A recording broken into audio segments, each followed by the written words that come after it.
And arms shall stand on his part, and they shall pollute the sanctuary of strength, and shall take away the daily sacrifice, and they shall place the abomination that maketh desolate. Here too, you see the same stopping of the daily sacrifices, and then again, the setting up of the abomination of desolation. Last week, I remarked that verses 21 through 35 here are about Antiochus. So, verse 31 would be, sandwiched in between there and referring to his occurrence in 167 BC.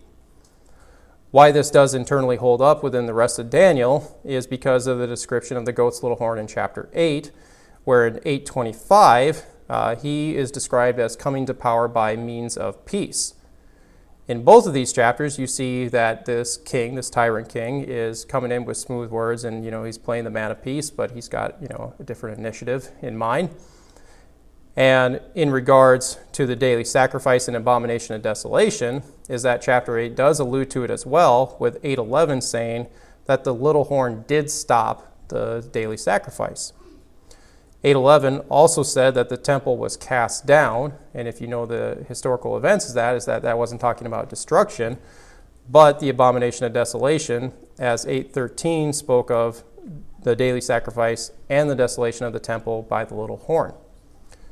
Historically, we do know that this is about Antiochus from 1st and 2nd Maccabees, and then also from Josephus.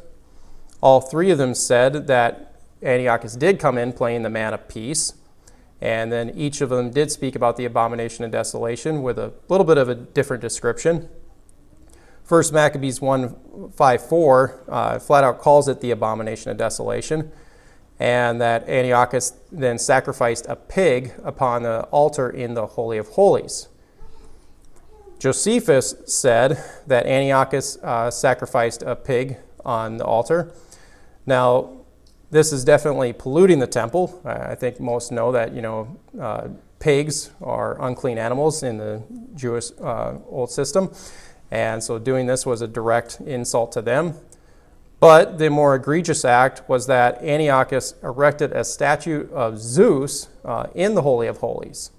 And if you get into kind of like, we know that Zeus is the equivalent of Jupiter. The Roman god is Jupiter, Greek is Zeus. Is that the equivalent in the ancient Near East is Baal. And if you know Baal from the Old Testament, that's basically kind of the Satan figure, and basically is Satan. So think of Revelation, you can kind of see this connection already. So in effect, Antiochus here was basically saying, I'm kicking out Yahweh out of the temple, and I'm going to put in my own god, Zeus, in here. This is exactly what you do read in Daniel 8 and 11:36, as Antiochus is magnifying himself above and against God.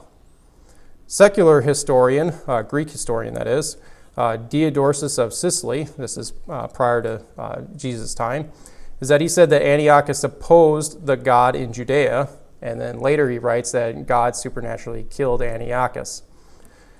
So, I think it's pretty fair to say that 1131 is about Antiochus in 167.